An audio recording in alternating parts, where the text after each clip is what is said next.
کہ ہماری risk rating 4 March کو 5% تھی، یا صرف 5% لوگ سمجھتے تھے کہ ہم اپنے قرضے یعنی واپس نہیں کر سکیں گے، یعنی رسک ہے پاکستان، صرف 5%۔ جیسے ہی انہوں نے vote of no confidence table کی اسمبلی میں، 4 دنوں کے اندر وہ وہاں سے گئی 5% سے دگنی ہو کے 9% پہ چلی گئی، صرف کیونکہ جیسے ان کو لگا کہ اب پولیٹیکلی سٹیبل نہیں ہوگا ملک، پولیٹیکل انسٹیبلٹی ہوگی، دگنی ہوگی رسک ریٹنگ۔ اور آج کیا ہے؟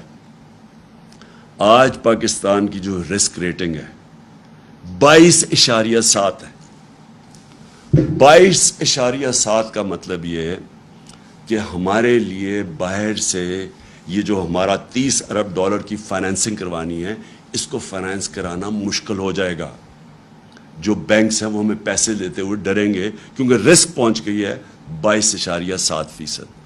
میری جو یہ صرف میڈیا ٹاک اس لیے ہے، میں پھر سے یہ کہتا ہوں کہ اگر جلدی سے جلدی صاف اور شفاف الیکشن کرواؤ، مجھے اس کا کوئی اتنا زیادہ فائدہ نہیں ہے پرسنلی اس وقت، کیونکہ ہمارا تو اللہ کا کرم ہے کہ جیسے جیسے یہ ملک اس طرف لے کے جا رہے ہیں، مہنگائی بڑھ رہی ہے، ان کی شکلیں دیکھ رہے ہیں، اپنے کرپشن کیسز بچا رہے ہیں، ملک سنبھالا نہیں جا رہا، ہمارا تو گراف اوپر جا رہا ہے لیکن ملک نیچے جا رہا ہے۔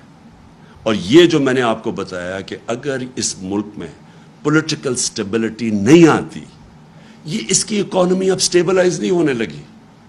ہماری جو اکانومی ہے، جو ہماری معیشت ہے، یہ اب نیچے جائے گی، اور نظر آ رہا ہے کہ مارکیٹ کو کوئی اب اعتماد ہی نہیں ہے، نہ اندر مارکیٹ کو اعتماد ہے نہ باہر۔ اس لیے میں آج سب کو کہنا چاہتا ہوں، اپنی قوم کو، کہ جلدی سے جلدی الیکشن کروائیں پاکستان کو اس دلدل سے نکالنے کے لیے۔